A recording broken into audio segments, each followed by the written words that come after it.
Hey kids, Star Oracle chiming in on War Paint Sunday. We're at War Paint. You know why? Because Perfect Circle is at the bowl tonight, so I'm going to do this before I get the hell out of here. Today's post might be a little lengthy, so if you want to hang out and hear about astrology, great. If you don't, move on. Go to the next one. Whoever that may be. So I must have spent a good solid week bouncing around YouTube and researching the topic of jealousy. Venus in the 8th house and Venus in Scorpio. So, jealousy. And who knows it better than possibly the 1st, the 7th, the 8th, and possibly the 10th. We'll give the 10th a little leeway. Anyway. So who knows it better than those folks, right? So let's just address the 8th house and jealousy, or Scorpio jealousy. Just because that archetype alone, or how the 8th house and Scorpio is viewed, we could go through the slew of cookbook descriptions, but honestly, you guys, at the end of the day, it is truly about the intensity and the willingness or unwillingness to let something go. Because jealousy is right. It's part of possession. Jealousy is what you want from others that you cannot have or you want to keep from others, right? You want to keep something, whether it be, oh God, who knows, anything from a worthless possession to a person. So I got to thinking about this, right? Because you see all these videos and, oh, it's just so intense. It's so intense. It's Venus in the 8th house and Venus in Scorpio. It's just dramatic, right? So that drama is looking to exercise itself through Venus itself, right? Love, beauty,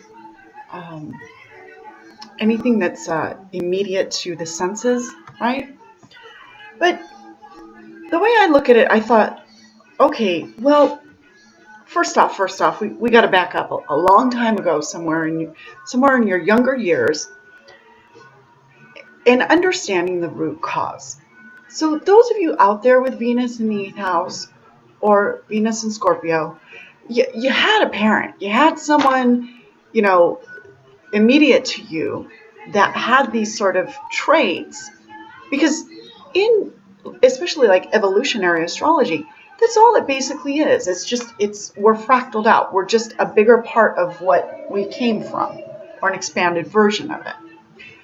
So when you back up and you look to all those episodes, you folks who are 8th house people, where there's abandonment, right? All these really horrible things: abandonment, mistrust, what else? Petty hatred, anything that's not going to be immediate to your, being gratified, right? It's everything that's always ripped away. It's just this deep, ugly thing that you're presented at a very young age. And that can go either two ways, right? It's going to go one way. You truly do turn into some possessive, jealous freakazoid, and carry that right over into all of your personal relationships, whether they're intimate or not. Or you get to a point in your life where you realize, where you realize that you just have to let go of things, and it's not necessarily yours. So that thing in the background doesn't creep up, lurking around, saying, oh, it's mine, it's all mine. It's something we all work out as 8th house people. Now, mind you, yes, I know, whole chart considered, but there is the factor of people with, a little bit more air, a little bit more earth. It's going to be a bit of an easier maze to get through. So I wrote some notes, and I thought, understanding the root cause, what does your emotional map say? So once again, that emotional map points back to all the frickety frackin' childhood shit that you had to deal with. So, because Venus in the 8th house, or Venus in Scorpio, does nothing halfway, it doesn't do anything a quarter of a way. It does the absolute extreme. It is intense because there is no superficial. God bless Venus in Aquarius, okay? I dated one and I thought nothing went any deeper than, I just think you're the greatest person ever. Okay. Right? It was just his style. Venus in Aquarius in the 11th house, and my Venus in the 8th house. Anyway, so because, once again, it's all of those extremes and all of that deep intensity and emerging, bubbling, passionate, lustful stuff. Someone who's airbound, or has a lot of air in their chart, or not necessarily earth in great aspects to other parts of the chart, it may just not work out, right? You need that depth and intensity. So when we think of beyond like lover situations, and we look at just jealousy, the word, now I don't mean to leave the guys out, because I'm sure somewhere, males can be jealous, or I would have to say males would be more envious than petty jealousy. Because envy's just that motive of, God, I wish I had that. Whereas jealousy's got like some weird shit lurking in the background.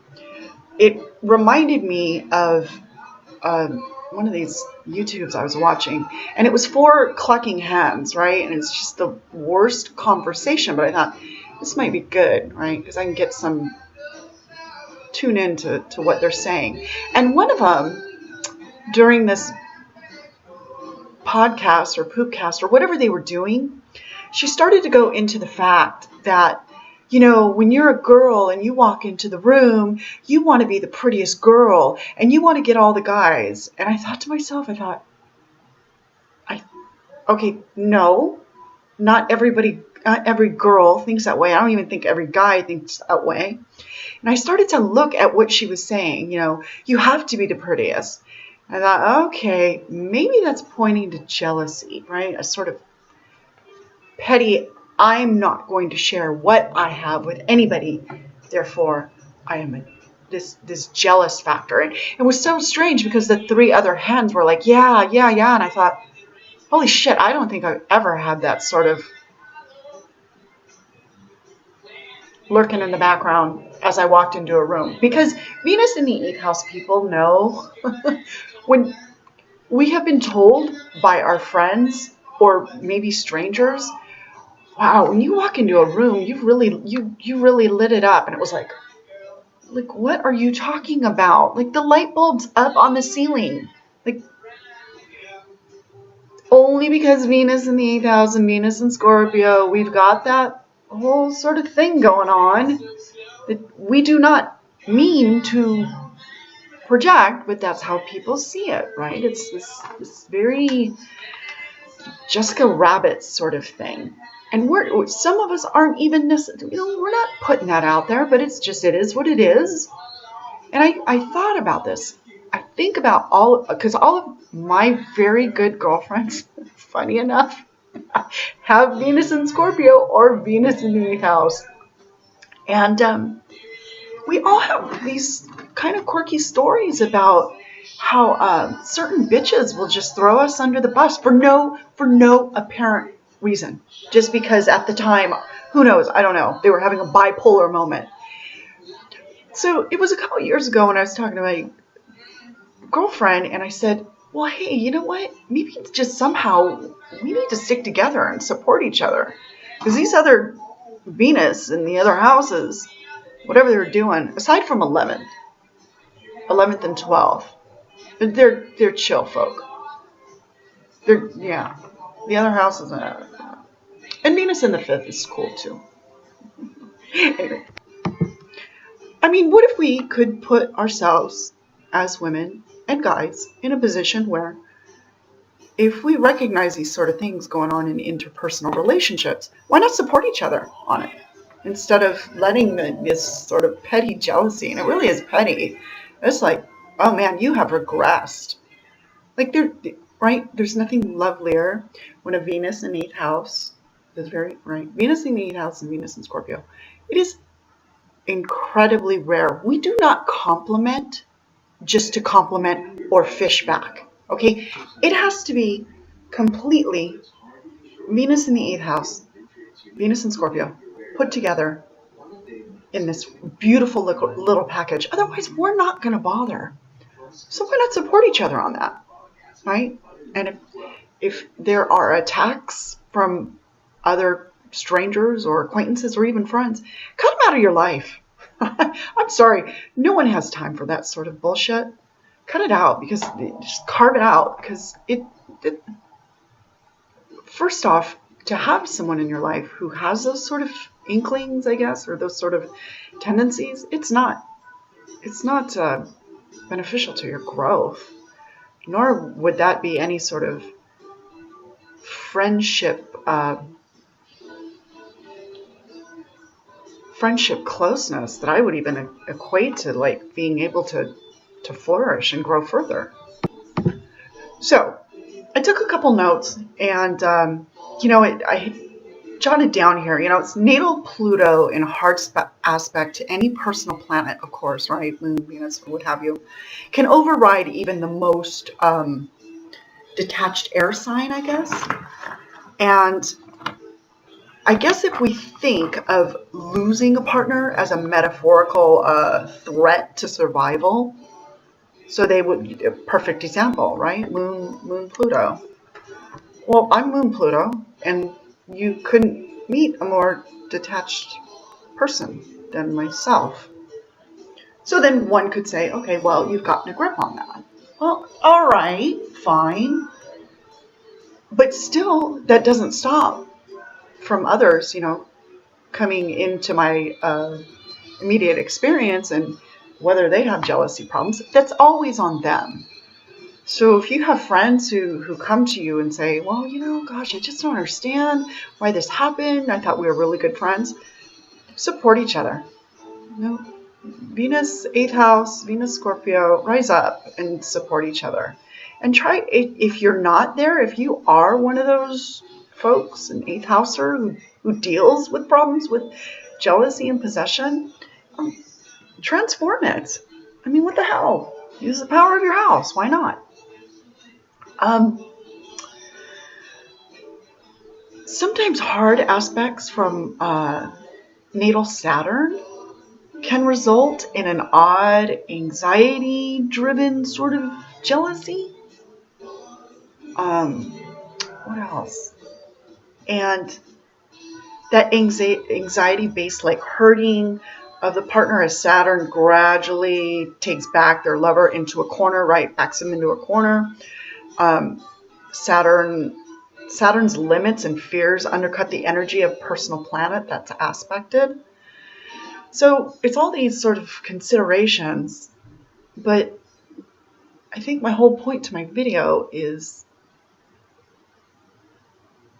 if you have your girlfriends or your guy friends who have that same aspect in their chart, lend each other support, because we not only did, because of the house, because of the 8th house of what it is, we get the strangest projections, right, on us. And I think in a sense of the 8th house always being quoted as powerful, I'd like to see, or I'd like to say more that it should be power filled, right? You should own that power and not take any sort of hidden motives from people in regards to jealousy or whatever their story may be, with you in that immediate time. You got to admit, at some level, there's a huge difference between like a bit of passion and inane jealousy, and just like polarity, the goal to embrace what drives you into a deep, dark hole. With a huge part of perception, we're unconscious, so we have to barf it up and make it conscious and get through it. So anyway, I know this is kind of all over the board, and I know that a big part of it, just from the female aspect or how women operate in the world, women find their power, or I remember hearing this one time, women find their power in gossip and jealousy, and I don't think that's healthy at all. That is completely like root driven. It is not heart center whatsoever. So especially when I hear a lot of these cackling hens claiming, oh, I just want to be the prettiest in the room, right? These are the same girls pushing that whole feminine divine bullshit. It's like, you don't have your sister's back whatsoever. You do not have your homegirls back at all, right? You're just this girl wanting to walk into a room to get all the attention. Get the fuck over yourself.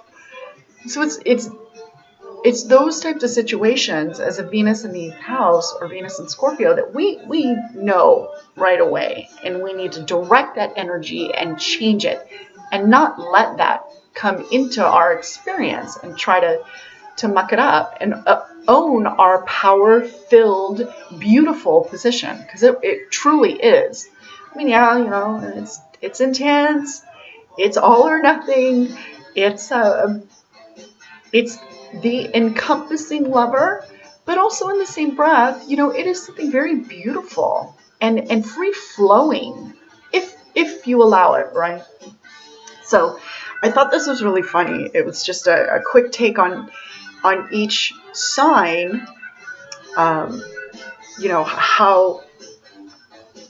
each sign, let's say if you had like Libra, Venus in Libra, or Venus in Capricorn. So it was just a quick list that I got up. So if you got Venus in Capricorn, it says you're wasting time, and we know you hate that, right? It's Capricorn, get it done. So then it went down to Libra, Venus in Libra. Imagine the ease of balance with more detachment. Venus in Scorpio. Become power-filled and empowered. Don't dispower yourself by sinking to the bottom about petty jealousy issues. Venus in Taurus. Loosen the grip to bring a bit more flow. Venus in Cancer. They choose to stay with you because you've allowed them some breathing room. And then Venus in Leo. It's beneath you. Anyway. All right, you guys. It was just my little quick take on Venus in the 8th house and Venus in Scorpio. Now, I know the whole chart needs to be considered, but it mainly what I wanted to point out was mostly 8th house stuff. So always keep that in consideration. You guys have a good week ahead. Bye.